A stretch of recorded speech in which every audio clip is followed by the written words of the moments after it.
வந்திருக்கிற யாவரையும் இயேசு கிறிஸ்துவின் நாமத்தில் அன்போடு வாழ்த்தி வரவேற்கிறேன். இது கர்த்தர் உண்டு பண்ணின நாள். 7 நாட்களுமே கர்த்தர் உண்டு பண்ணினது தான். 7ஆம் நாள் கர்த்தருக்காக கர்த்தர் உண்டு பண்ணினது.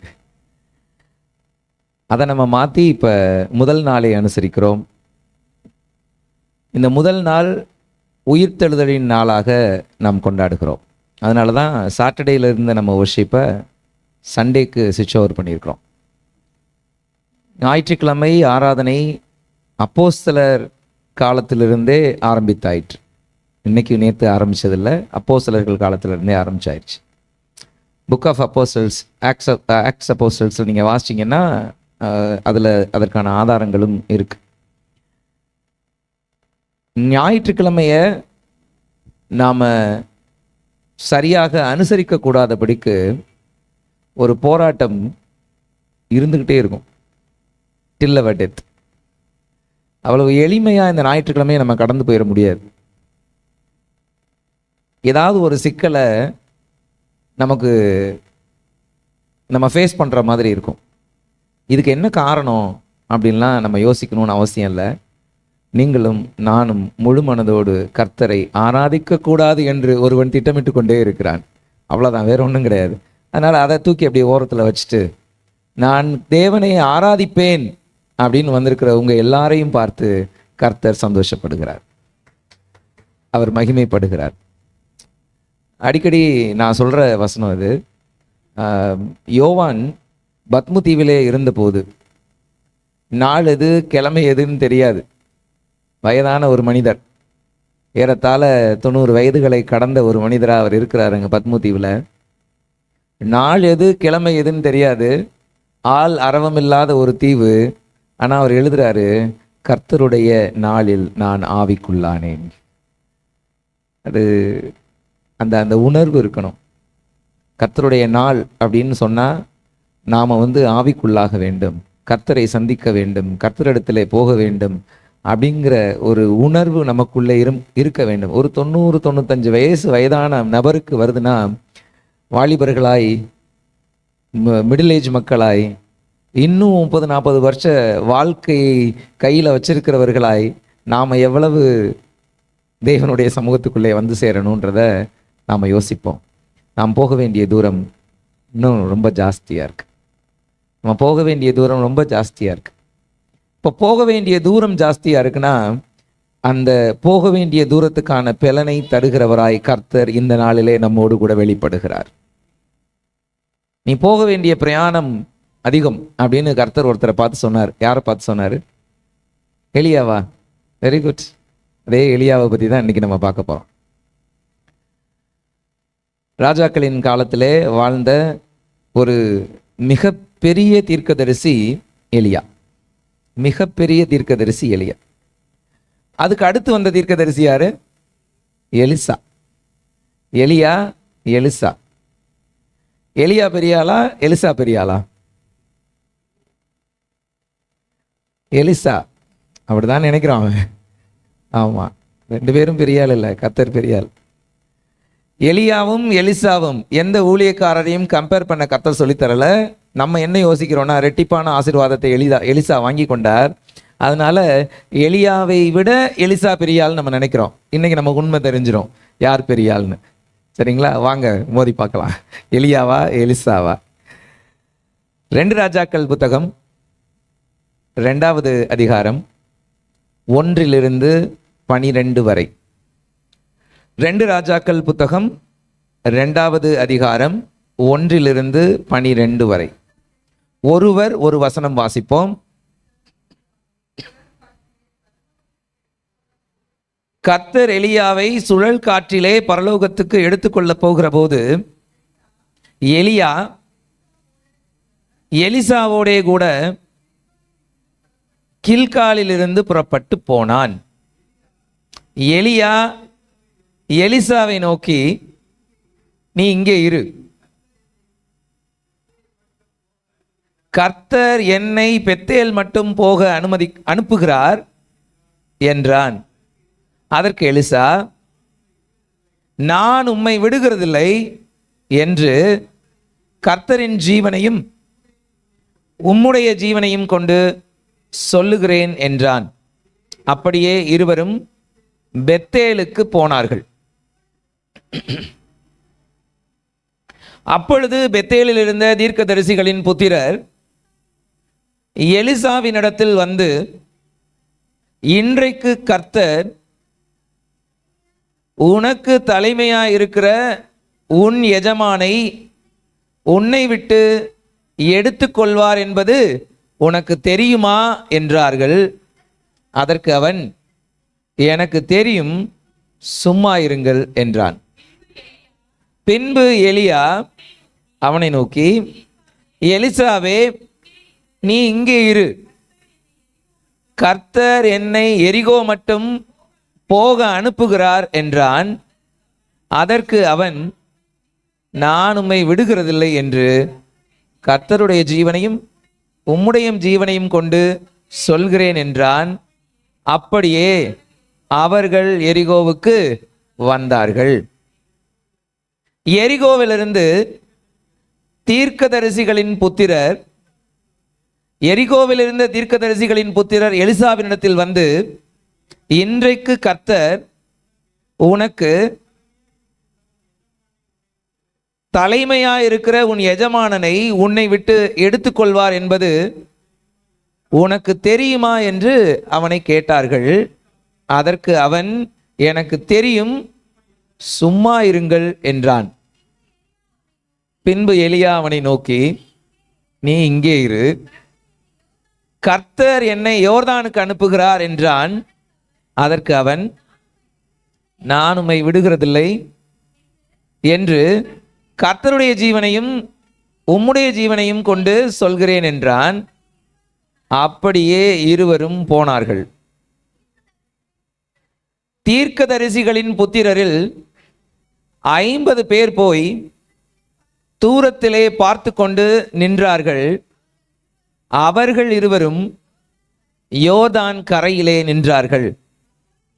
அப்பொழுது எலியா தன் சால்வையை எடுத்து முறுக்கி தண்ணீரை அடித்தான். அது இருபக்கமாய் பிரிந்தது. அவர்கள் இருவரும் உலர்ந்த தரை வழியாய் அக்கரைக்கு போனார்கள். அவர்கள் அக்கரைப்பட்ட பின்பு எலியா எலிசாவை நோக்கி,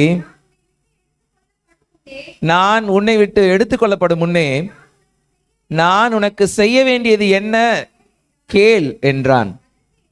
அதற்கு எலிசா, உம்மிடத்தில் உள்ள ஆவியின் வரம் எனக்கு இரட்டிப்பாய் கிடைக்கும்படி வேண்டுகிறேன் என்றான். அதற்கு அவன், அரிதான காரியத்தை கேட்டாய். உன்னை விட்டு நான் எடுத்துக்கொள்ளப்படுகையில் என்னை நீ கண்டால் உனக்கு கிடைக்கும், இல்லாவிட்டால் கிடையாது என்றான். அவர்கள் பேசிக்கொண்டு நடந்து போகையில், இதோ அக்கினி ரதமும் அக்கினி குதிரையும் அவர்கள் நடுவாக வந்து இருவரையும் பிரித்தது. எலியா சுழல் காற்றிலே பரலோகத்திற்கு ஏறி போனான். அதை எலிசா கண்டு, என் தகப்பனே, என் தகப்பனே, இஸ்ரவேலுக்கு ரதமும் குதிரை வீரருமாய் இருந்தவரே என்று புலம்பினான். அவனை அப்புறம் காணாமல் தன் வஸ்திரத்தை பிடித்து 2 துண்டாக கிழித்தான். இன்னமும் கீழே அப்படியே இருக்கு. நான் 12 வரைக்கும் நான் வாசிக்க சொன்னேன். மிக்க நன்றி. 12 வரைக்குமான வசனங்கள் வாசிக்கப்பட்டாயிற்று. இந்த சம்பவம் நமக்கு தெரியும். எலிசாவை எலியா ஆசீர்வதிக்கிற சம்பவம் அப்படின்னு சொல்லலாம். எலியா பரம் ஏறின சம்பவம் அப்படின்னு சொல்லலாம். எலியாவும் எலிசாவும் பிரயாணம் பண்ணின கடைசி பயணம் அப்படின்னு சொல்லலாம். இதுக்கு என்ன தலைப்பு வேணாலும் நம்ம கொடுத்துக்கலாம். ஏன்னா நம்ம புரிந்து கொள்வது போல இது ஒரு எளிதான பகுதி தான். எலியா ஒரு பெரிய தீர்க்கதரிசி. ஆனால் யாக்கோபு புஸ்தகத்திலே 5ஆம் அதிகாரம் நம்ம வாசிக்கும்போது, அவர் நம்மை போட பாடுன மனுஷனாயிருந்து அப்படின்னு இருக்கும். அவர் நம்மை போல பாடுள்ள மனிதனாயிருந்தார். அவர் ஊக்கமா ஜெபம் பண்ணாரு, வானம் அடைக்கப்பட்டது. ஊக்கமா ஜெபம் பண்ணாரு, வானம் திறக்கப்பட்டது. அப்படிதான் எழுதியிருக்கோம். என்ன அர்த்தம்? நம்மை போல பாடுள்ள மனுஷன்னா, உங்களுக்கும் அவனுக்கும் ரொம்ப பெரிய வித்தியாசம்லாம் கிடையாது, உங்களை மாதிரி தான் எலியாவும். அதான் அர்த்தம். உங்களை மாதிரி தான் எலியாவும். எலியாவும் சாதாரணமான மனுஷன்தான். நான் அவனோடு இருக்கும்போது அவனுக்கு இருக்கிற பராக்கிரமமும் அவனுக்கு இருக்கிற தைரியமும் வேற. ஆனால் அவனா யோசிக்கும் போது அவன் பயந்தவனாய் திரிந்தான். இன்செக்யூர்டா ஃபீல் பண்ணி போய் ஒளிந்து கொள்கிறவனாய் அவன் இருந்தான். ஐயோ நான் கொல்லப்படுவேனே அப்படின்னு சொல்லி தன்னை மறைத்து கொள்ளுகிறவனாய் இருந்தான். சூறை செடியில் போய் உட்கார்ந்து புலம்புகிறவனாய் இருந்தான். பிறந்ததுலேருந்து சாகிற வரைக்கும் அப்படியே இப்படி நான் கர்த்தருக்காக நிற்பேன்னு நின்னவன் இல்லை. அவன் உங்களை போல பாடுள்ள மனிதன். அவன் சாதாரணமான ஆளு. He is not so superior. உங்களுக்கும் அவனுக்கும் ரொம்ப பெரிய வித்தியாசம் இல்லை. அவன் உங்களை போலத்தான். இதை தான் கர்த்தர் உங்களுக்கு சொல்லுகிறார். அப்படிப்பட்ட ஒரு மனிதனை நான் எடுத்து பயன்படுத்தினேன். அப்படிப்பட்ட மனிதனை நான் எடுத்து பயன்படுத்தினேன். இப்போ இங்கே சம்பவம் நமக்கு தெரியும். முதல்ல கில்கால், சமாரியா மலைக்கு பக்கத்தில் இருக்கிற கில்காலில் 2 பேரும் நிற்கிறாங்க. கர்த்தர் எலியாவுக்கு சொல்கிறாரு, நீ பெத்தேலுக்கு போகணும்.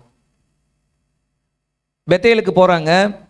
பெத்தேலுக்கு போகிறதுக்கு முன்னாடி எலியா எலிசாட்ட சொல்கிறாரு, நீ இங்கேயே இரு, உனக்கு இங்கே வேலை இருக்குது, நீ இங்கே இருந்து அந்த வேலையை பாரு, நான் பெத்தேலுக்கு போகிறேன். ஆனால் அவர் இந்த நாளிலே எடுத்துக்கொள்ளப்படுவார் என்பது முன்னமே எல்லாருக்கும் தெரிந்திருந்தது. அவர் இந்த நாளிலே எடுத்துக்கொள்ளப்படுவார் என்பது முன்னமே எல்லாருக்கும் தெரிந்திருந்தது. ஏன்னா 2 இடங்கள்ல தீர்க்கதரிசிகளின் புத்திரர்கள் சொல்லுவாங்க, அவர் இந்த நாளிலே எடுத்துக்கொள்ளப்பட போகிறாரே, உனக்கு தெரியுமா? தெரியும், சும்மாரு அப்படின்னு இவர் பதில் சொல்லியிருப்பார். இது எல்லாருக்கும் தெரிந்தது. எலியா இந்த நாளோடு பூமியிலிருந்து விடுபடுகிறார். மரிப்பாரா, எடுத்துக்கொள்ளப்படுவாரா அப்படிங்கிறது கூட ரொம்ப திட்டமாக சொல்லப்பட்டிருக்கு. சுழல் காற்றிலே எடுத்துக்கொள்ளப்படுவார். ரொம்ப தெளிவாக அனைவரும் தெரிந்து வைத்திருந்த ஒரு நாள். இன்னைக்கு கில்கால்ல இருந்து பெத்தேலுக்கு போகணும்னு அவர் கிளம்புறார். இல்லை, நானும் வரேன் இவங்க கூட பெத்தேலுக்கு. அப்படியெல்லாம் அவங்கள விட முடியாது. கர்த்தருடைய ஜீவனை கொண்டும் உம்முடைய ஜீவனை கொண்டும் சொல்கிறேன், நான் உம்மோடு கூட வருவேன். சரி, பெத்தேலுக்கு போயாச்சு. கர்த்தர் சொல்றாரு, பெத்தேல்ல இருந்து நீ எரிகோக்கு போ. இவர் அப்பவும் சொல்றாரு, எரிகோல இருந்தாது வேலையை பாடுறா, நான் கிளம்புறேன். அதெல்லாம் முடியாது, கர்த்தருடைய ஜீவனையும் உம்முடைய ஜீவனையும் கொண்டு சொல்லுகிறேன், நான் உம்மோடு கூட வருவேன். எரிகோல இருந்து கர்த்தர் எலியாவை, போ நீ யோர்தானுக்கு போ அப்படின்னு சொல்றார். யோர்தானுக்கும் போயாச்சு. கில்காலு, பெத்தேலு, எரிகோ. எரிகோலேருந்து யோர்தானுக்கு. இப்போவும் அவர் சொல்கிறார், எலியா, நீ இங்கே இருந்து ஊழியத்தை பாரு, நான் கிளம்புறேன். அதெல்லாம் முடியாது, கர்த்தருடைய ஜீவனையும் உம்முடைய ஜீவனையும் கொண்டு சொல்கிறேன், நான் உம்மோடு கூட வருவேன். இவர் வந்துட்டார். யோர்தானை கடக்குறாங்க 2 பேரா. யோர்தானை கடக்கும்போது நமக்கு ஒரு முந்தைய சம்பவம் ஞாபகம் வரணும். இஸ்ரவேல் அத்தனை பேரும் அதை கடக்கிறதுக்கு முடியாமல் உடன்படிக்கை பெட்டியை தூக்கி கொண்டு ஆசாரியர்கள் துதித்து அந்த ஆற்றிலே கால் வைத்த போது பிளந்த அந்த யோர்தான் நதி ஒரு அழுக்கு சால்வைக்கு பொளந்துருச்சு. இவர் சால்வையை முறுக்கி அடித்தார், யோர்தான் நதி பிளந்தது. அவங்க 2 பேரும் நடந்து போகிற மாதிரி ஒரு வெட்டாந்திரையை கொடுத்தது. இப்போ எப்பேற்பட்ட மகிமையை கர்த்தர் எலியாவுக்கு கொடுத்திருந்தாருன்னு பாருங்க. இவங்க யோர்தானுக்கு போகிறாங்க. யோர்தானுக்கு போகும்போது தான் கேட்குறாரு, நான் எடுத்துக்கொள்ளப்படும் போது நீ என்ன வேணும்னு நினைக்கிற சொல்லு. உங்ககிட்ட இருக்கிற ஆவியின் வரங்களில் 2 பங்கு எனக்கு வேண்டும். 2 மடங்கு கிடையாது, 2 பங்கு, டபுள் போர்ஷன் எனக்கு வேண்டும். நம்ம டிரான்ஸ்லேட் பண்ணும்போது 2 மடங்குன்னு சொல்லியிருக்கிறாங்க, அதை நம்ம பின்னாடி பார்ப்போம். 2 பங்கு எனக்கு வேணும்னு கேட்குறாரு. சரி, நீ கேட்டது ரொம்ப அரிதான விஷயம், நான் உனக்கு கண்டிப்பாக தரேன். ஒரு கண்டிஷன், நான் மேலே ஏறி போகும்போது நீ என்னைய பார்த்துருக்கணும். ஒருவேளை உன் கண்ணு அசந்து போச்சு, என்ன நீ பார்க்க முடியலைன்னா இந்த ஆசீர்வாதம் உனக்கு கிடையாது அப்படின்னு சொல்லிட்டார். இப்ப பார்க்கக்கூடாதபடி அக்கினி ரதமும் குதிரையும் அவங்க 2 பேரையும் பிரித்ததுன்னு இருக்கும். எங்க நெருப்பை தாண்டி உன்னை பார்க்க முடியுமா? நெருப்புனாலே கண்ணெல்லாம் கூசும், எரியும். 2 பேர் நடந்து போறாங்க. 2 பேர் நடக்கிற தூரத்துல என்ன 4 பரலாங்க தூரத்திலேயே நடந்திருப்பாங்க 2 பேர் சேர்ந்து நடக்கும்போது. இவர்களை பிரித்ததுன்னா திடீர்னு அக்கினி நடுவில் வருது, 2 பேரும் இப்படி ஒதுங்கி இருப்பாங்க, அவ்வளவுதான், பக்கத்துல தான். இப்ப பார்க்கணும், இந்த அக்கினி சுட்டரிக்கிற அந்த தணல்லையும் இந்த கண்ணை சுருக்கக்கூடாதுன்னு அவர் பார்க்கிறார். பார்த்தார், சுழல் காற்றிலே எலியா எடுத்துக்கொள்ளப்படுகிறதை அவர் பார்த்தார். பார்த்ததிலிருந்து அவருக்கு அந்த ஆசீர்வாதம் கிடைத்தது. ஏன்னா மேலிருந்து போகும்போது ஐயா துண்டை போட்டு போயிட்டார் சால்வையை. அதே சால்வையை முறுக்கி அடிச்சு தான் இவர் திரும்ப யோர்தானை கடந்து போகிறார். நம்ம அதை பின்னாடி பார்க்க போகிறோம். இதுதான் அங்கே இருக்கிற அந்த இன்சிடென்ட்டோட சாரம். இந்த எலியா எலிசா இந்த 2 பேருடைய வாழ்க்கையிலிருந்து கர்த்தர் நமக்கு சில காரியங்களை கற்றுத்தருகிறார். என்ன அப்படின்னா, இந்த எலியா நான் ஏற்கனவே சொன்னேன், மிகவும் பயந்த ஒரு மனிதன். ஆகாபும் எசபேலும் இவரை கொல்லணும்னு முடிவு பண்ணி ஆட்களை அனுப்புகிறாங்க. இவர் பயந்து போய் தன்னை ஒழித்து கொள்கிறார். சூறை செடியின் கீழே போய் உட்காந்து படுத்துக்கிட்டு 1 ராஜாக்கள் 19வது அதிகாரத்தை நீங்கள் முழுசாக வாசிச்சிங்கன்னா தெரியும். ஐயோ நான் நல்லவனே இல்லை, இங்கே தீர்க்கதரிசிகளில் எல்லாரையும் அவங்க கொண்டுட்டாங்க, மீதி இருக்கிறது நான் ஒருவன் மட்டுமே அப்படின்னு 2 தடவை சொல்லுவார். 19வது அதிகாரத்தை நீங்கள் வாசிங்கன்னா, மீதி இருப்பது நான் ஒருவன் மட்டுமே, நான் சாக விரும்புகிறேன், கர்த்தாவே என் ஆத்துமாவை எடுத்துக்கொள்ளும். 1 ராஜாக்கள் 19வது அதிகாரம் 47வது வசனத்தில் 4வது வசனத்திலையும் 7வது வசனத்திலையும் வாசிச்சோன்னா அப்படி இருக்கும். கர்த்தாவே என் ஆத்துமாவை எடுத்துக்கொள்ளும், நான் சாக வேண்டும் என்று கோரி அப்படிங்கிற வார்த்தை இருக்கும். போதும் கர்த்தாவே, போதும் போதும் வாழ்ந்தது. நம்மெல்லாம் அப்படித்தான். நிறைய நேரங்களில் நெருக்கங்கள் அதிகமாகும் போது வாழ்ந்து என்ன செய்ய, செத்துட்டா சரியாயிரும். இந்த வார்த்தையை நம்ம வாழ்க்கையில குறைந்தது சில முறைகளாவது சொல்லியிருப்போம். 1 தடவை 2 தடவைலாம் சொல்ல விரும்பல, குறைந்தது சில முறைகள் சொல்லியிருப்போம். அது 5, 10, 20, 100 அது உங்களுக்கு தான் தெரியும், கர்த்தருக்கு தான் தெரியும். இந்த வாழ்க்கை வாழ்றதுக்கு செத்துடலாம், இந்த மனுஷனோட வாழ்றதுக்கு செத்துடலாம், ஐயோ இப்படி நொம்பலப்படுறதுக்கு செத்துடலாம். we love dying. உங்கள் ஜெபத்தை கர்த்தர் கேட்டிருந்தால், யோசிங்க, உங்கள் ஜெபத்தை கர்த்தர் கேட்டிருந்தால் இங்கே கூட்டமே இருக்காது, பூரா செத்துருப்போம். நான் எக்ஸ்க்ளூசிவ்லாம் கிடையாதுங்க, I am too included that. நானும் இன்க்ளூசிவ் தான் அந்த பார்ட்டில். ஆனால் கர்த்தர் சொல்லுகிறார், அவனை பார்த்து சொல்கிறாரு, ஏய் தூதனை அனுப்பி அவனுக்கு அப்பமும் இறைச்சியும் கொடுத்து சாப்பிடுன்னு 2 நாள் சாப்பிட வச்சு, நீ போக வேண்டிய தூரம் அதிகம். அவர் சொல்றாருங்க, நீ பண்ண வேண்டிய பிரயாண தூரம் வெகு தூரம். 7வது வசனம் 19வது அதிகாரத்தில் 7வது வசனம், நீ பண்ண வேண்டிய பிரயாண தூரம் வெகு தூரம், நீ கிளம்பணும். இன்னொன்னே நீ ஞாபகம் வச்சுக்கோ, நீ மட்டும் உயிரோடு இருக்கணும்னு நினைக்காத, பாகாலுக்கு தலைவணங்காத 7000 பேரை நான் மீதம் வைத்திருக்கிறேன். 18வது வசனத்தில் இருக்கு.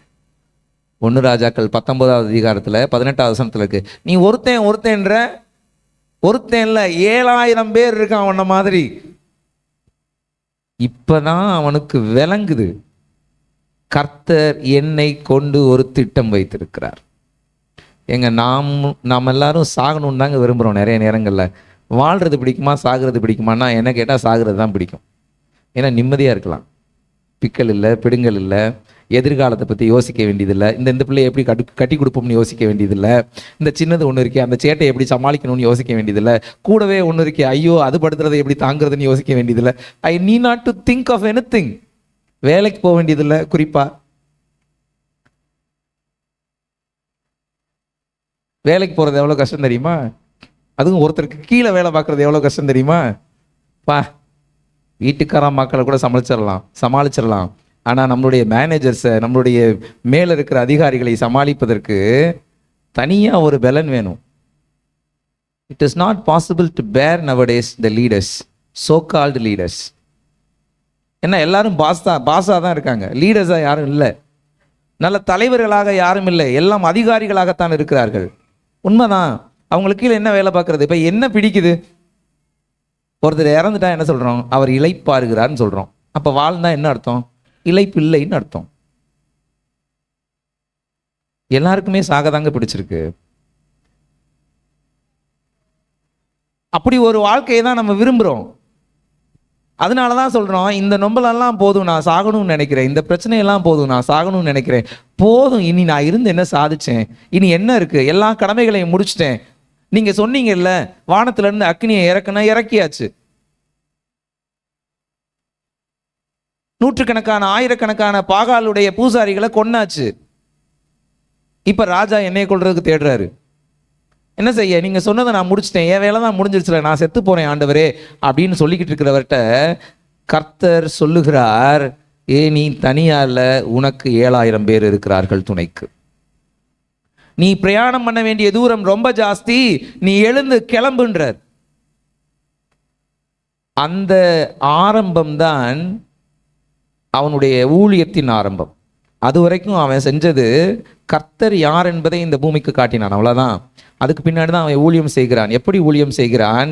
இந்த 7000 பேரை 4-5 இடங்களிலே வைத்து தீர்க்கதரிசிகளின் புத்திரர்களாக அவர்களுக்கு ட்ரைனிங் கொடுக்கிறார்.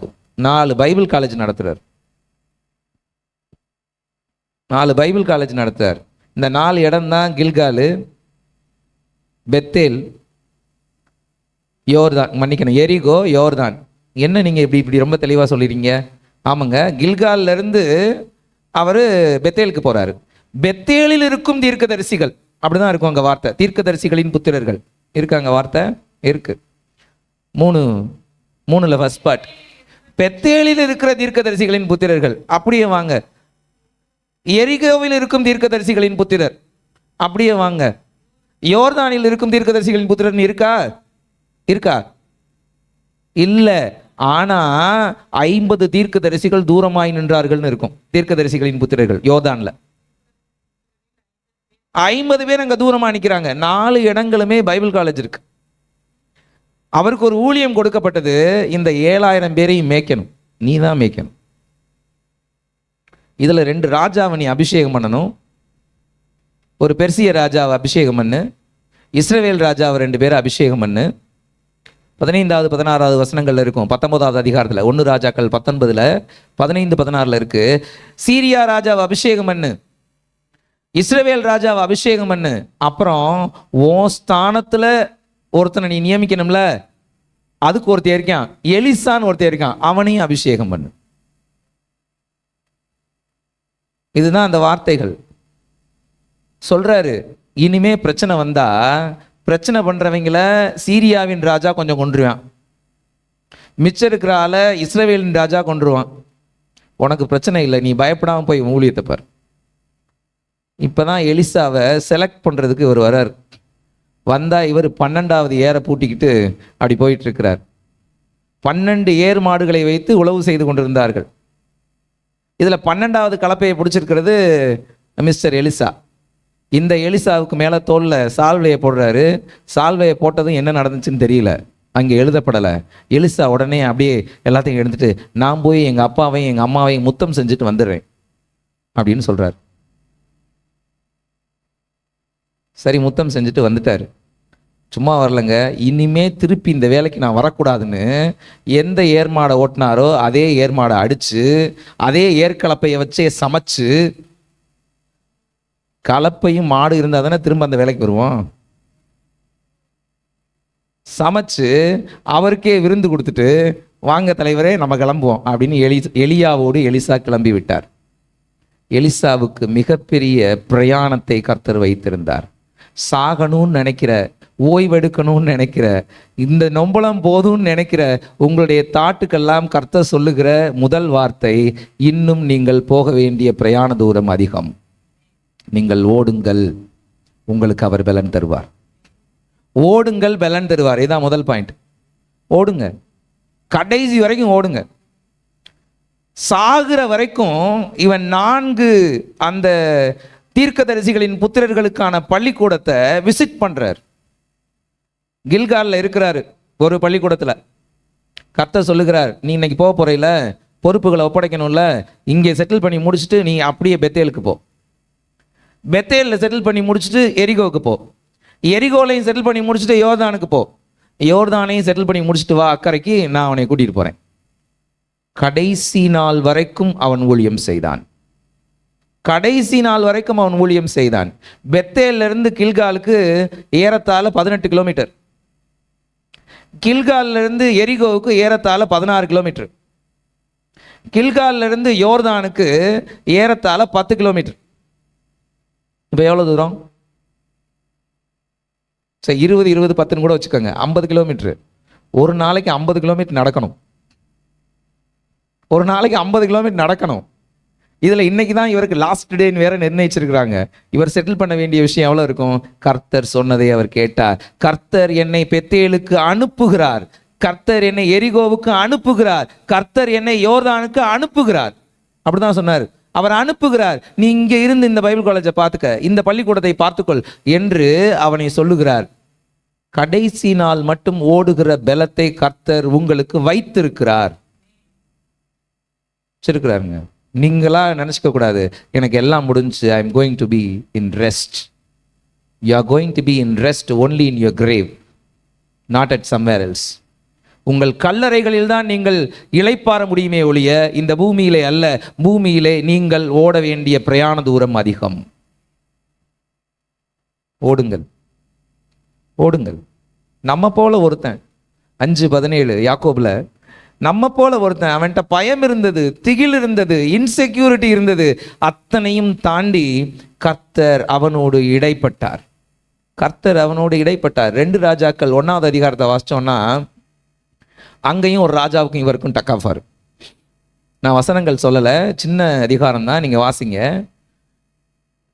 ராஜா கூப்பிட்டு அனுப்புறாரு. 50 பேரை முதல்ல அனுப்புறாரு. எலியா அப்படி பார்க்கிறார். வானத்திலிருந்து அக்கினியை இறக்கி 50 பேரையும் பட்சித்து போட்டார். 2வது ஒரு 50 பேரை ராஜா அனுப்புறார். வானத்தை பார்க்கிறார், கர்த்தரை பார்க்கிறார், அக்கினியை இறக்கி 2வது 50 பேரையும் அழிச்சு போட்டுறார். 3வது 50 பேரை ராஜா அனுப்புறார். ராஜாவும் விட்டப்பாடு இல்லை. 3வதா வந்தவர் தர மட்டும் குனிஞ்சிட்டார் எலியாட்ட. என் உசுருக்கு நீங்க உத்தரவாதம் கொடுத்துருங்க முதல்ல. ஐயோ என் பின்னாடி வாங்க, ஒன்று உங்ககிட்ட சாகணும், இல்லைன்னா அவன்கிட்ட சாகணும், எனக்கு சாவுதான் நிச்சயம் ஆகிப்போச்சு, ப்ளீஸ் கம் வித் மீ அப்படின்னு அந்த தலைவன் கேட்டுக்கொண்ட போது கர்த்தர் சொன்னார், போ அவனோட இறங்கி போ அப்படின்னு சொல்லுவார். ஒரு பயந்த மனிதன் அக்கினியை இறக்கி ரொம்ப கேஷுவலாக 50 பேரையும் மடங்கடிக்கிறான். எவ்வளவு பெரிய அதிகாரத்தை கர்த்தர் தருகிறார். ஊழியத்தை தராருங்க நம்மளை நம்பி. பயந்தவர்கள் தான், திகில் பிடித்தவர்கள் தான், ஒன்றுக்கு உதவாதவங்க நினச்சவங்க தான், எனக்கு பலநிலை நினச்சவங்க தான், போதும் கர்த்தாவே நான் சாகுறேன்னு சொன்னவங்க தான். உங்களை பார்த்து கர்த்தர் ஊழியங்களை வைத்திருக்கிறார். உங்களை பார்த்து கர்த்தர் சில பொறுப்புகளை வைத்திருக்கிறார். உங்களை ஓடுங்கன்றார். நீங்கள் ஓடுங்க. இனிமே நான் எனக்கு போதும் கர்த்தாவேன்னு எந்த இடத்துலையும் சொல்லிடாதீங்க. கர்த்தர் நீங்கள் பிரயாணம் பண்ண வேண்டிய தூரம் அதிகம் என்று உங்களுக்கு சொல்லி கொண்டிருக்கிறார். அவர் ஊழியத்தை தருகிறார், அவர் தைரியத்தை தருகிறார், அவர் பலத்தை தருகிறார். ஓடுறதுக்கான பலத்தை அவர் தாங்க தரணும். எலியா எடுத்துக்கொள்ளப்படும் போது அவருக்கு வயது 50லிருந்து 52 இருக்கலாம், அவ்வளோதான். ரொம்ப துல்லியமாக சொல்கிறாங்க, 50லேருந்து 52 வயசு தான் இருக்கும் எலியா எடுத்துக்கொள்ளப்படும் போது. எலியாவுக்கும் எலிசாவுக்குமான வயது வித்தியாசம் ஏறத்தாழ ஒரு 20 வயது வித்தியாசம் இருக்கலாம், 20 இயர்ஸ் டிஃபரன்ஸ் இருக்கலாம்னு சொல்கிறாங்க. எலியா எடுத்துக்கொள்ளப்படும் போது எலிசாவுக்கு ஒரு 30 வயது, 25லேருந்து 30 வயது இருக்கலாம்னு சொல்கிறாங்க. எலிசா அதுக்கு பின்னாடி 60 வருஷம் ஊழியம் பண்ணார். எலியா 30 வருஷம் ஊழியம் பண்ணார். நம்ம அதெல்லாம் பார்த்துட்டு தான் ரெட்டிப்புன்னு சொல்கிறோம். ரைட்டு தான். எவ்வளவு நாள் வாழ்ந்தாங்கன்னு பார்த்தா இயேசு கிறிஸ்து வாழ்ந்தது 3 வருஷம் தான். அப்போ ஊழியம் கம்மியாக செஞ்சார்னு சொல்ல முடியுமா? We should not measure the people with their lifespan, the quality of work. அவர்கள் என்ன செய்தார்கள்ன்றதெல்லாம் பார்க்கணும். எவ்வளவு காலம் செஞ்சாங்கன்னு பார்க்காதீங்க.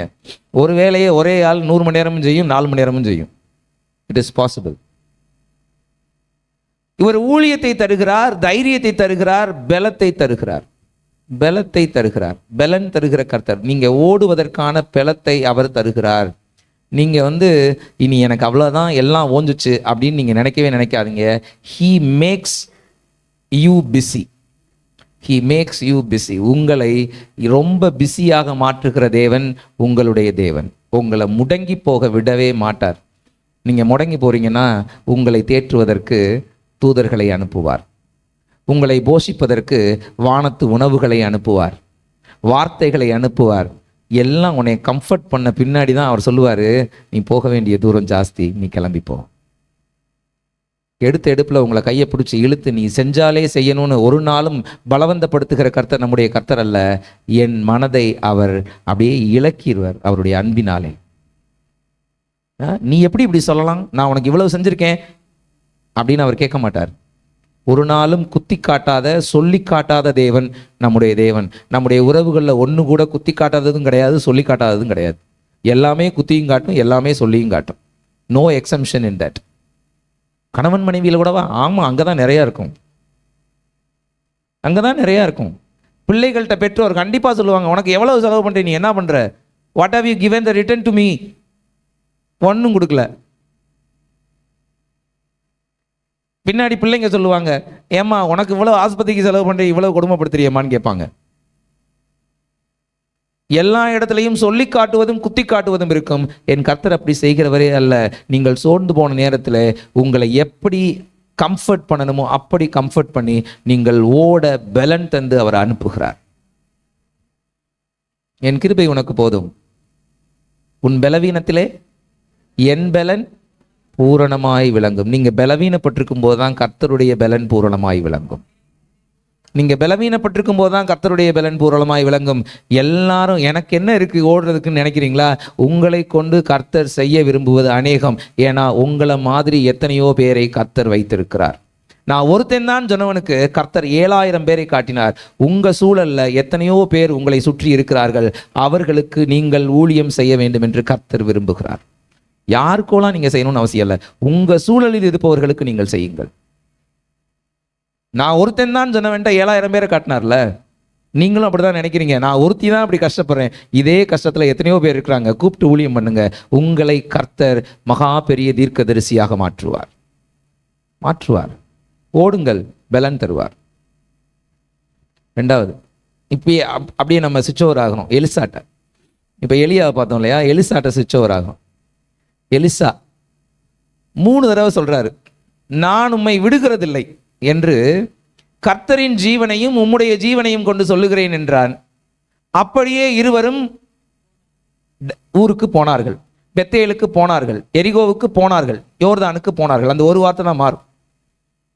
பெத்தேலுக்கு, எரிகோவுக்கு, யோர்தானுக்கு, இந்த 3 வார்த்தை தான் மாறும். வார்த்தை மாறாம ஒரே ஸ்டேட்மெண்ட் தான். உம்மை நான் விடுகிறதில்லை. இல்லை நான் போக மாட்டேன்னு கூட சொல்றதில்ல, உங்களை நான் விடுறதில்லை. நான் உங்களை பிடிச்சிட்டே தான் வருவேன். 50 கிலோமீட்டர் இவருக்கு கடைசி நாள். இவரை கர்த்தன் அனுப்புகிறார், இவர் ஓடுகிறார். இவர் கூடவே ஒருத்தர் ஓடுகிறார், அவர் என்னை ஆசீர்வதிக்க வேண்டும் என்று. அப்போ அதுக்கு பின்னாடி ஏதோ ஒன்று இருக்கணும்ல, 1 ராஜாக்கள் 19வது அதிகாரத்தில் 16வது வசனம்.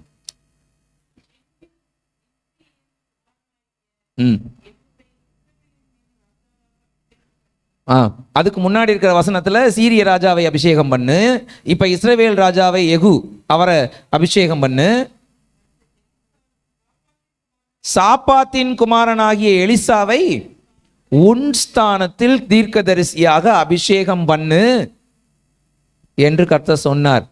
இது எலியாவுக்கு மட்டும் தெரிந்த விஷயம் அல்ல, அத்தனை தீர்க்கதரிசிகளின் புத்திரர்களுக்கும் தெரிந்த விஷயம்.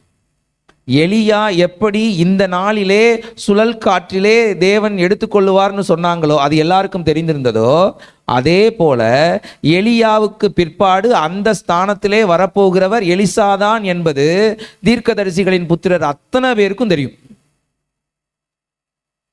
அப்படி ஒரு அழைப்பு எலிசாவின் மேல் கொடுக்கப்பட்டது. 20வது வசனத்தை வாசிங்க.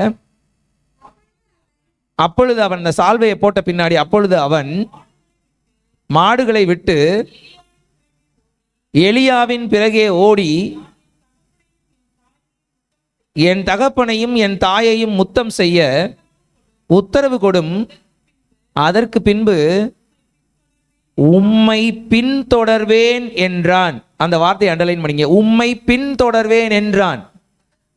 அதற்கு அவன் போய் திரும்பி வா. the permission is granted. இப்போ நம்ம சில சாக்கு போக்குகள் வச்சிருக்கிறோம். ஆண்டவர் சொல்லுவார் என் கூட ஊழியத்துக்கு வான்னு. ஒருத்தன் சொன்னால் என் வீட்டில் மரித்தவர்கள் இருக்கிறார்கள், நான் அடக்கம் பண்ணிட்டு வரேன். மரித்தவர்கள் அடக்கம் பண்ணட்டும்.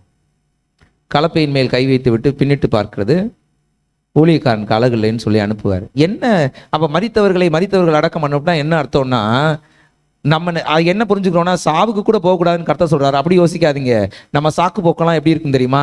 எங்கள் அம்மா இருக்கிறாங்க, அவங்க சாகுற வரைக்கும் அவங்க கூட இருந்துட்டு வரேன், ஏன்னா அவங்கள பார்த்துக்க ஆள் இல்லை, அப்புறம் ஊழியத்துக்கு வரேன். என் பிள்ளை படிச்சுக்கிட்டு இருக்கா, இவ படிச்சு முடிச்சிடட்டும், அவளை செட்டில் பண்ணி விட்டுட்டு நான் ஊழியத்துக்கு வரேன். இந்த வேலை இப்போ ஒன்று போயிட்டு இருக்கு, ஒரு கமிட்மெண்ட் இருக்கு, இந்த வேலையை நம்பி இவ்வளோ கடன் வாங்கி வச்சிருக்கேன், இந்த கடனெல்லாம் நான் அடைச்சி விட்டுட்டு ஊழியத்துக்கு வரேன்.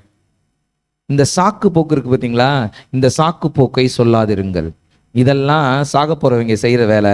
நீ உயிரோடு இருக்கிறதற்காக பிறந்தவன், நித்திய ஜீவனை சுதந்திரிக்க பிறந்தவன். நீ இந்த சாக்கு போக்கை சொல்லணும்னு அவசியம் இல்லை. You come, I will take care. அதான் அதோட அர்த்தம். இங்கே எலிசா சொல்லுகிறார், நான் உம்மை பின் தொடர்வேன். அதே அதிகாரத்தில் 21வது வசனத்தில் இருக்கும், அவன் எலியாவுக்கு பின் சென்று ஊழியம் செய்தான். எலியாவுக்கு பின் சென்று ஊழியம் செய்தான். அழைத்த அழைப்பு இருக்குல்ல, அழைப்புக்கு இவர் அப்படியே ஒபே பண்றார். இப்போ நிறைய நேரங்களில் இப்போ என்னவாயிருச்சுன்னா, அழைப்பு இருக்கு, ஆனால் அந்த அழைப்பினுடைய சாரம் கொஞ்ச நாள் தான் இருக்கு. ஏதோ ஒரு பர்டிகுலர் பீரியடில் அந்த அழைப்புக்கு அவர்கள் வேலை செய்கிறார்கள், அப்புறம் அவங்க ஓஞ்சு போயிடுறாங்க. கடைசி வரைக்கும் அவர்கள் அந்த அழைப்பிலே நிற்பதில்லை. Including so called missionaries, so called pastors. என்ன இன்னைக்கு பூரா சோ கால்டாக வருதுன்னு தெரியல. நிறைய பேர் ஓட்டத்தை சரியாக தான் ஆரம்பிக்கிறாங்க, முடிக்கும் போது தேவனோடு கூட அவர்கள் அந்த ஓட்டத்தை முடிப்பதில்லை. ஆரம்பிக்கும் போது இருந்த அந்த அழைப்பின் உறுதி போக போக போக போக போக போக தேஞ்சிருது. நான் ஆரம்பிக்கும் போதே சொன்னேன், ஞாயிற்றுக்கிழமை நாம் சந்தோஷமாக தேவனை துதிக்கக்கூடாதுங்கிறதுல 1000 தலையீடுகளை இந்த சாத்தான் கொண்டு வருவான். அதே மாதிரி தான் நான் அழைக்கப்பட்டது உண்மையாக இருக்கிற பட்சத்தில் இந்த அழைப்பிலிருந்து நான் விழுந்து போகும்படி 1000 சூழல்களை, சந்தர்ப்பங்களை சத்துரு கொண்டு வருவான். சில நேரங்களில் கர்த்தரும் அதை கொண்டு வருவார். இவன் எவ்வளவு ஸ்ட்ராங்குன்னு நான் பார்க்கணும்னு நினைப்பார். இந்த அழைப்பில் அவன் உண்மையாக இருக்கிறானா, நான் உம்மை பின்பற்றி வருவேன், உம்மை பின்தொடர்வேன்னு சொல்லிட்டு பின் சென்று அவனுக்கு ஊழியம் செய்தான் அப்படின்னு அழைத்த அழைப்பின் போது அந்த வார்த்தை இருந்தது இல்லையா? இப்போ 2 ராஜாக்கள் புத்தகத்திலேயே அதைத்தான் சொல்றாரு, நான் உம்மை விடுகிறதில்லை. நான் உம்மை பின்பற்றுவேன் கூட சொல்லலை, நான் உம்மை விடுகிறதில்லை. இந்த பூமியிலேருந்து நீங்கள் போகிற வரைக்கும் உங்கள் பின்னாடி தான் நான். அப்படியெல்லாம் என்னை நீங்கள் உங்களை விட்டு பிரிச்சிட முடியாது. I will be with you. ஆதியிலே ஒரு அழைப்பை கர்த்தர் நமக்கு கொடுத்திருக்கிறார். அந்த அழைப்பில் உறுதியாய் நில்லுங்கள், உறுதியாய் நில்லுங்கள். 2வது தலைப்பாக நீங்கள் எழுதிக்கலாம், நில்லுங்கள் பலன் தருவார். முதல் தலைப்பு ஓடுங்கள் பலன் தருவார், 2வது தலைப்பு நில்லுங்கள் பலன் தருவார். நில்லுங்க, அழைப்பில் நில்லுங்க. உங்களை அழைத்த அழைப்பு உங்களுக்கு தெரியும். எந்த ஊழியத்துக்கு அவர் உங்களை அழைத்தார், எந்த அபிஷேகத்தினாலே உங்களை நிரப்பினார் உங்களுக்கு தெரியும். ஆனால் அந்த அபிஷேகத்தையும் அந்த அழைப்பையும் இன்று வரைக்கும் நீங்கள் தக்க வைத்து கொண்டிருக்கிறீர்களா? அந்த அழைப்பிலேயும் அந்த ஊழியத்திலேயும் இன்று வரைக்கும் நீங்கள் நின்று கொண்டிருக்கிறீர்களா? நிலை நிற்கிறீர்களான்னா இல்லை. நம்ம டைல்யூட் ஆயிடுறோம்.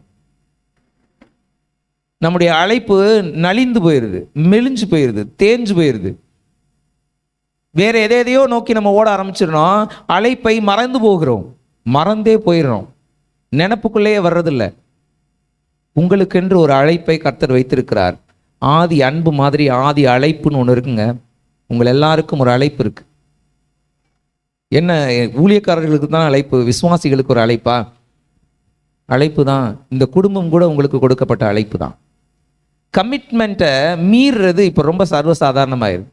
உடன்படிக்கைகளை மீறுவது ரொம்ப சர்வசாதாரணமாயிருது. கணவனும் மனைவியும் சபையிலே கிறிஸ்துவுக்கு முன்பாக கரங்களை பிடித்து வாழ்விலும் தாழ்விலும் சுகத்திலும் துக்கத்திலும் மரணம் நம்மை பிரிக்கும் வரைக்கும் நம்ம பிரியாதிருப்போம்னு உறுதிமொழி கொடுக்குறீங்கல்ல, இந்த கவனன்ட் எத்தனை இடங்கள்ல உடையுது? Are you withstanding in that? என் பொருளாலும் என் சரீரத்தாலும் என் கணவனை கனம் பண்ணுவேன்னு வாக்குறுதி கொடுத்தீங்கல்ல, Are you withstanding in that? என் பொருளாலும் என் சரீரத்தாலும் நான் அவளை அன்பு கூறுவேன்னு நீங்க வாக்கு பண்ணீங்களே கணவன்மார்கள், நீங்க எவ்வளவு தூரம் வித்ஸ்டாண்ட் பண்ணியிருக்கீங்க உங்களுடைய அந்த உடன்படிக்கையில? உடன்படிக்கையெல்லாம் மறந்து போயிடுறோம், தேஞ்சு போயிடுது, நலிஞ்சு போயிடுது. எத்தனை தடவை புதுசா தீர்மானங்கள் எடுக்கிறோம். நான் இனிமே இப்படி இருப்பேன், நான் இப்படி வாழணும்னு ஆசைப்படுறேன். இந்த தீர்மானங்கள் எல்லாம் தேஞ்சு போனதுக்கு காரணம் என்ன? அழைப்பிலே உறுதியாக நிற்க முடியாமை. கர்த்தரை அண்டிக் கொள்ளுங்கள், நீங்கள் நிற்பதற்கு கர்த்தர் பலன் தருவார். நீங்கள் நிற்பதற்கு கர்த்தர் பலன் தருவார். அவ்வளவு எளிதில்லைங்க. கர்த்தர் பலன் தந்தாதான் நிற்க முடியும். இவர் நிற்கிறார். நான் உம்மை விடுகிறதில்லை. எப்பவுமே தலைவரை விட 2ஆம் கட்ட தலைவராவோ தொண்டராவோ இருக்கிறவருக்கு தான் வேலை கூட இருக்கும். தலைவர் கமாண்ட் தான் பண்ணுவார். இந்த 2ஆம் இடத்துல இருக்கிறவர் ஓடி ஓடி வேலை பண்ணணும். வேலைக்காரனுக்கு வேலைக்காரனாகவும் வேலை பார்க்கணும், தலைவனுக்கு தலைவனாகவும் வேலை பார்க்கணும். ஓடி ஓடி வேலை பார்க்கணும். இவர் வேலை பார்த்துக்கிட்டே இருக்கிறாரு. இதில் 50 கிலோமீட்டர் இவர் கூட நடக்க வேற செய்யணும். இவர் நடந்தாரா ஓடினாரானும் தெரியல. 50 கிலோமீட்டர் வேறு நடக்கணும்.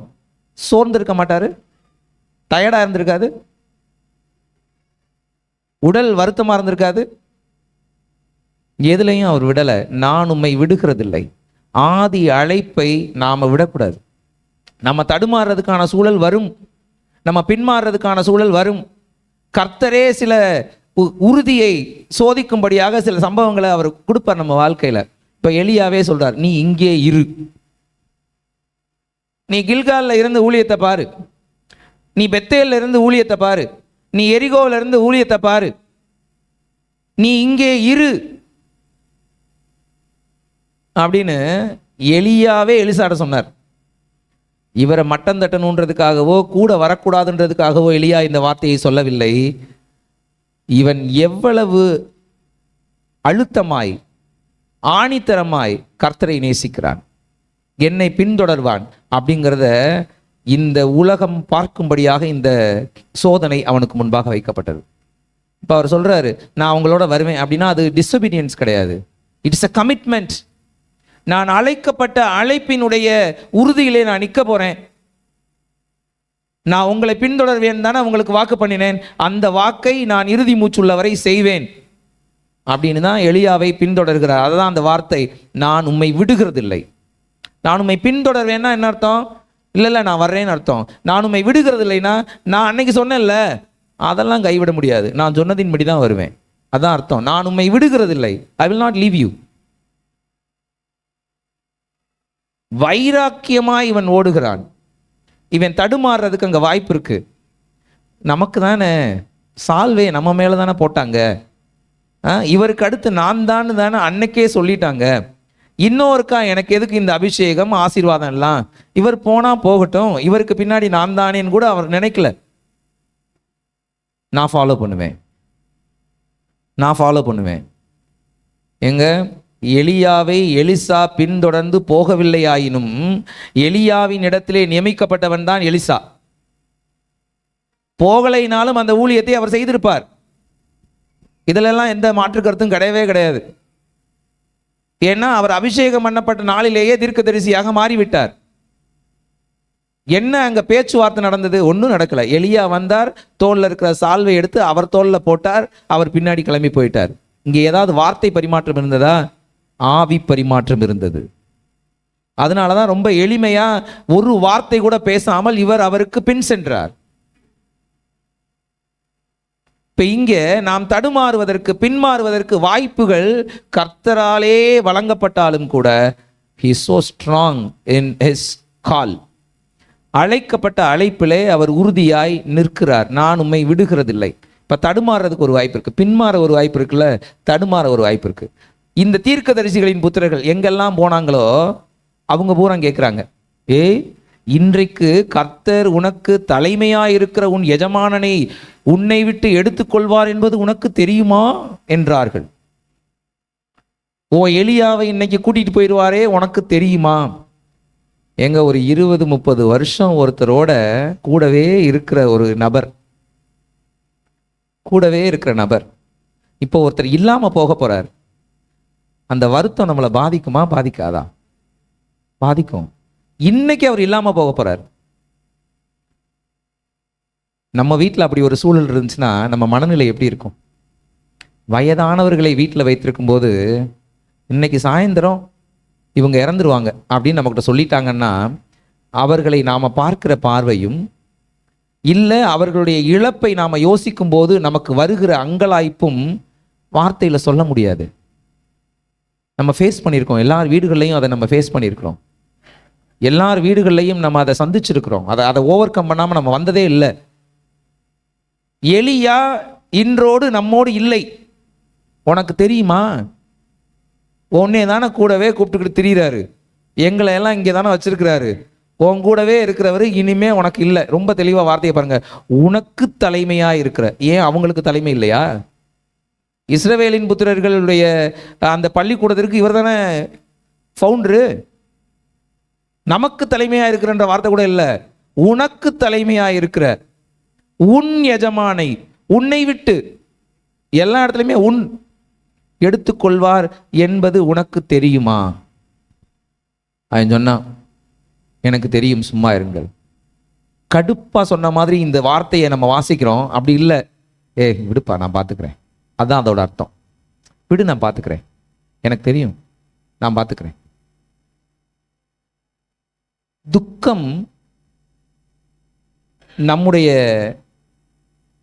அழைப்பை அசைத்து பார்த்துரும். துக்கம் நம்முடைய அழைப்பை அசைத்து பார்க்கும். உங்களையும் என்னையும் தேவன் ஏதோ ஒரு ஊழியத்திற்காக அழைத்திருக்கிறார், ஒரு பொறுப்பிலே இருக்கும்படி அழைத்திருக்கிறார், 2 பிள்ளைகளுக்கு அம்மாவா இருக்கும்படி அழைத்திருக்கிறார், ஒரு அடங்காத கணவனுக்கு மனைவியா இருக்கும்படி அழைத்திருக்கிறார், சொல் கேட்காத புத்தி இல்லாத கணவனுக்கு மனைவியா இருக்கும்படி அழைத்திருக்கிறார். என்ன இப்படி மாற்றி மாற்றி சொல்றீங்க? ஆமாம், அப்படிதான் அழைத்திருக்கிறார். இந்த மாட்டோட பூட்டினாதான் சரியா இந்த வண்டி ஓடணும்னு கர்த்தருக்கு தெரியும். நீங்க நினைக்கலாம் இந்த முடிவு தப்போ அந்த முடிவு தப்போ, எந்த முடிவும் தவறல்ல. கர்த்தருக்கு தெரியும் எந்த ஜாடிக்கு எந்த மூடி கொடுக்கணும்னு. உங்கள் அழைப்பை நீங்கள் விட்டு விடுகிறீர்கள். எங்க? துக்கம் வரும்போது, இழப்பு வரும்போது. இங்க இவர்கிட்ட ஒரு பெரிய நிதானம், விடுங்க நான் பார்த்துக்கிறேன், சும்மா இருங்க நான் பார்த்துக்கிறேன். இதை சொல்லுகிறதற்கு ஒரு தைரியம் வேணும். இந்த அழைப்பிலே அவன் நிற்கிறான்.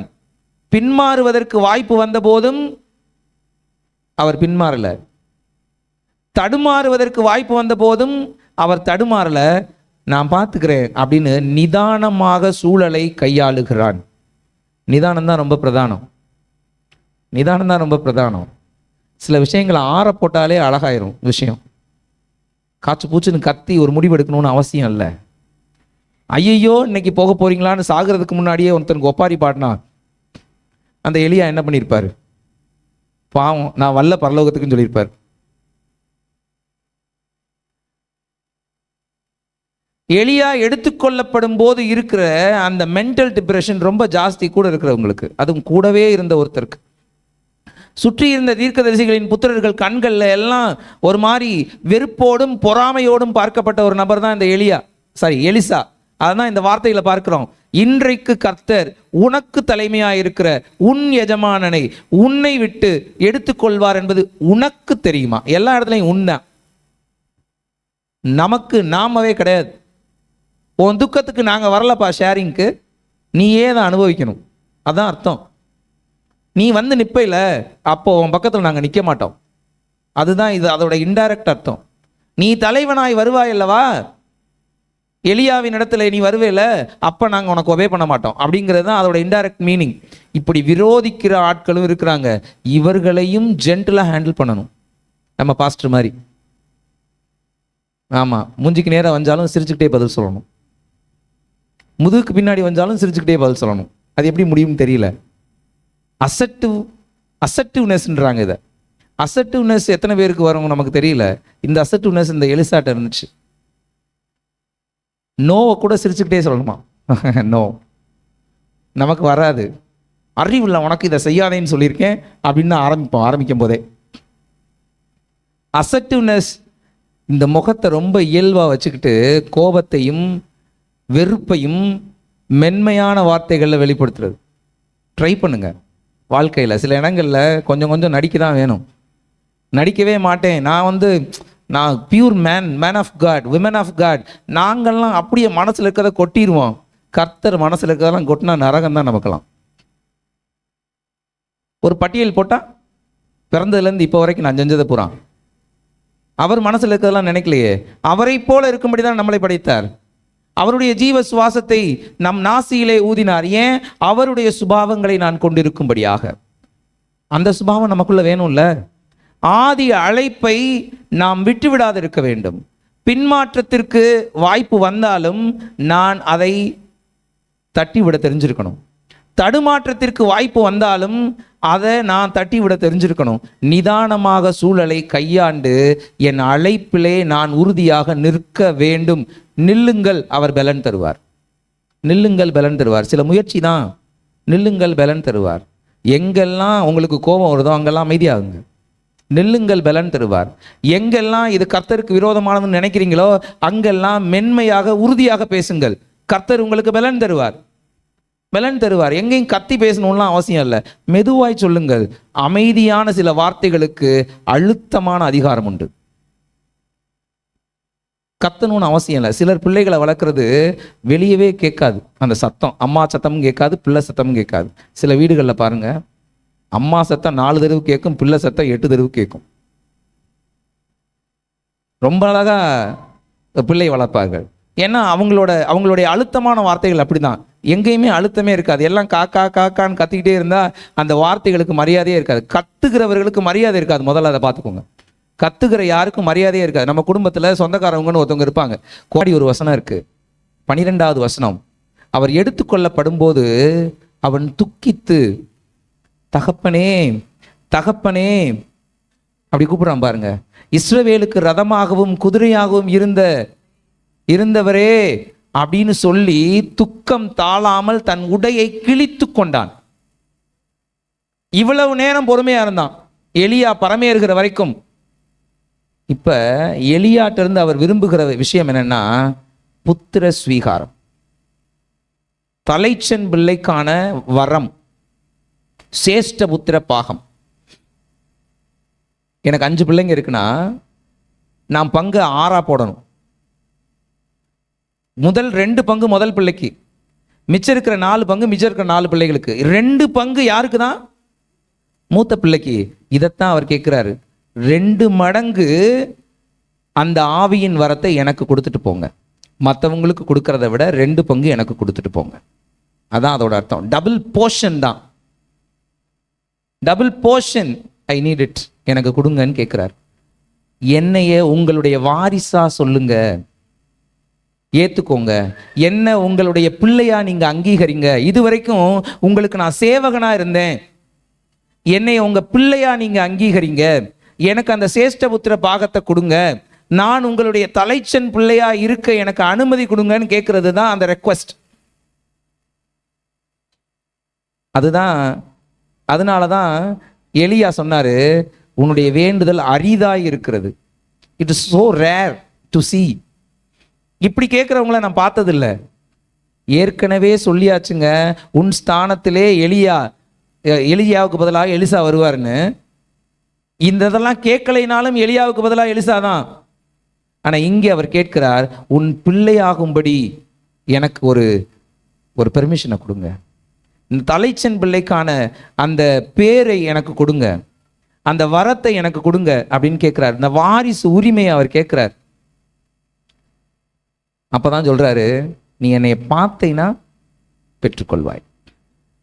அக்கினிக்கு ஊடாக சுழல் காற்றை பார்த்து அதில் எடுத்துக்கொள்ளப்பட்ட எலியாவையும் எலிசா கண்டான். எலிசா கண்டு அப்படின்னு அந்த வார்த்தை இருக்கும். 12வது வசனமா 11வது வசனமா? எலிசா கண்டார், அவர் கண்டுட்டார். இப்ப இந்த சேஷ்டபுத்திர பாகம், இந்த வாரிசுங்கிற பெருமை யாருக்கு வந்துருச்சு? எலிசாவுக்கு வந்துருச்சு.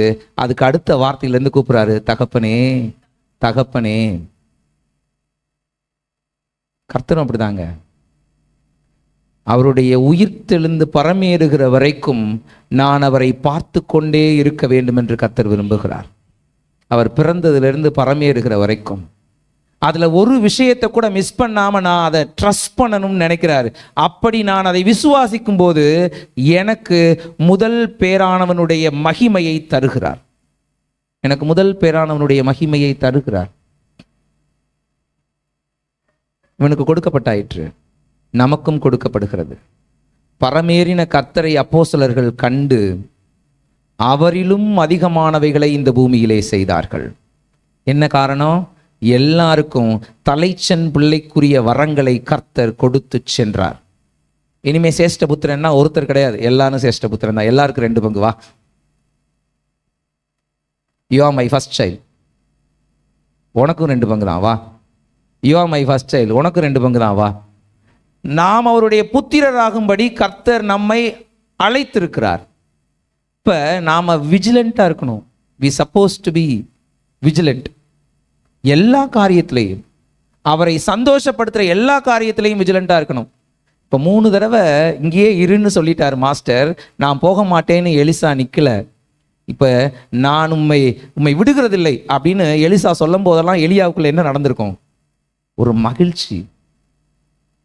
நமக்கும் இது மாதிரி நிறைய போராட்டங்கள் இருக்கு. அப்படி இருக்கும்போது நான் உம்மை விடுகிறதில்லை கர்த்தாவேன்னு சொல்லி பாருங்களேன், அவர் மகிழ்ச்சி வேற லெவல்ல இருக்கும். அவர் மகிழுகிறார். நீங்க அப்படி சொல்லும்போது அவர் மகிழ்ச்சி அடைகிறார். அதுதான் உண்மையான ஆராதனை, அதுதான் உண்மையான அங்கீகாரம், அவருக்கு கொடுக்கப்படுகிற அங்கீகாரம். அப்படி விஜிலண்டா தேவனுடைய சமூகத்துக்குள்ளே நாம் விழுந்து போகாமல் எல்லா இடங்கள்லையும் பின்மாற்றத்துக்குரிய காரணிகள் வந்தாலும் தடுமாற்றத்துக்குரிய காரணிகள் வந்தாலும் கண்கொத்தி பாம்பான்னு சொல்லுவாங்க.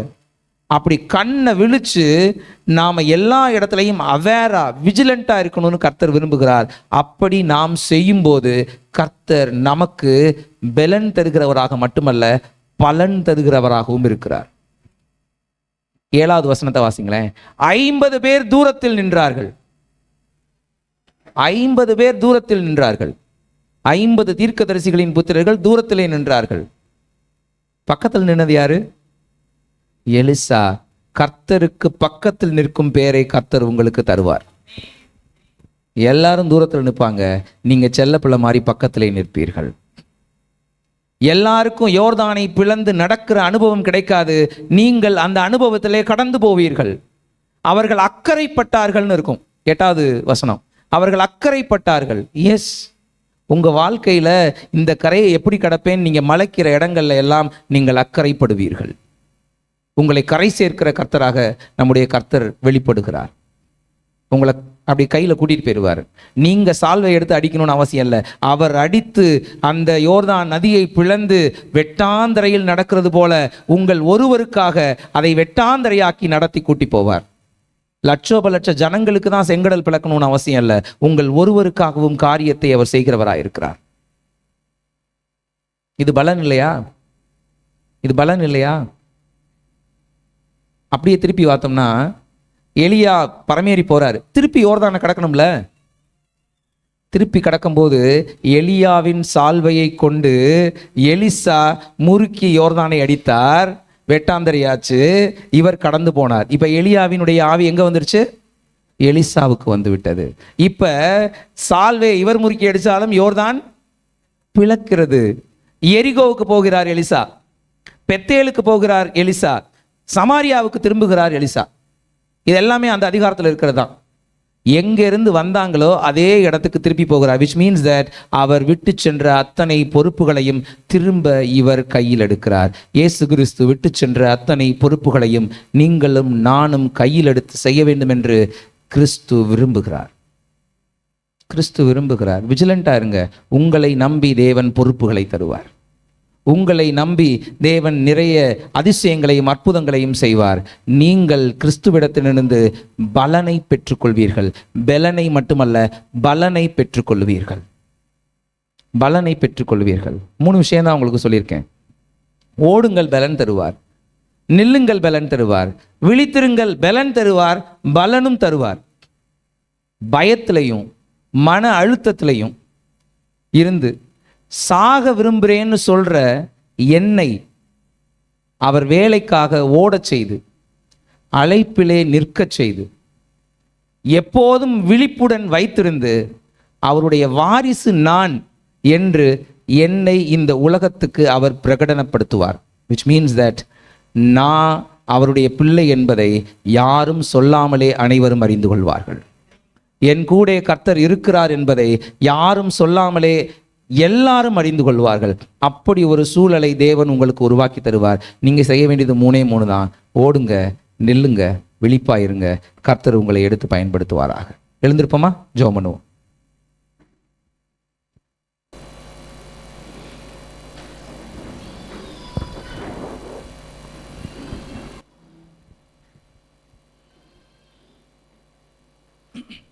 ஒரு ஸ்டான்ஸா மட்டும் பாடுவோம்.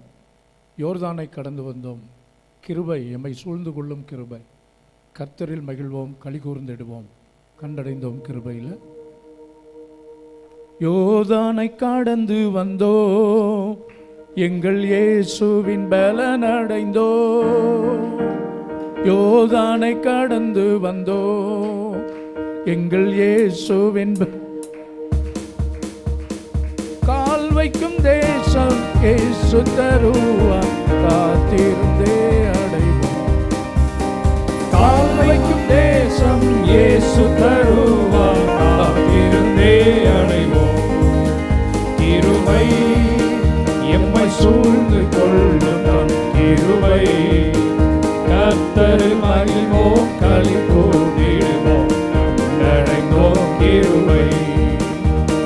கர்த்தரில் மகிழ்வோம், களி கூர்ந்திடுவோம், அடைந்தோம் கிருபை. கர்த்தரி வாண்டினிலே பெரும் காரியம் செய்திடுவார். கர்த்தரி வாண்டினிலே பெரும் காரியம் செய்திடுவார். கால் வைக்கும் தேசம் இயேசு தருவார், காத்திருந்தே அடைவோம்.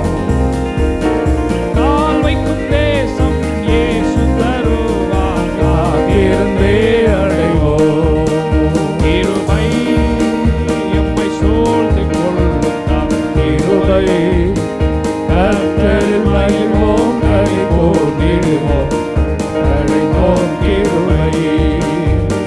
கர்த்தரில் மகிழ்வோம், களி கூர்ந்திடுவோம், அடைந்தோம் கிருபை.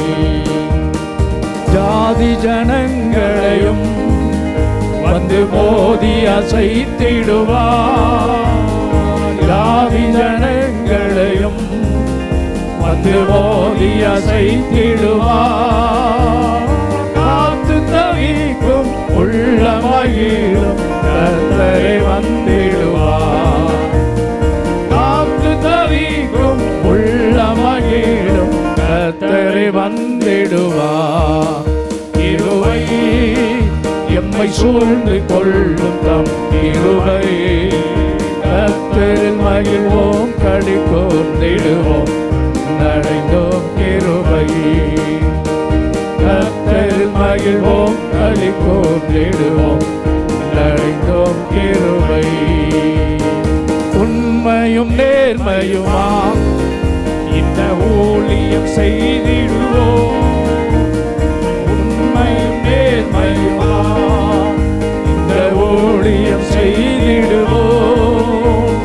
தூய கற்புள்ள தேவ சபையாய் தீவிரம் சேர்ந்திடுவோம். தூய கற்புள்ள தேவ சபையாய் தீவிரம் சேர்ந்திடுவோம். கிருபை எம்மை சூழ்ந்து கொள்ளும் தம் கிருபை, கர்த்தரில் மகிழ்வோம், களி கூர்ந்திடுவோம், அடைந்தோம் கிருபை.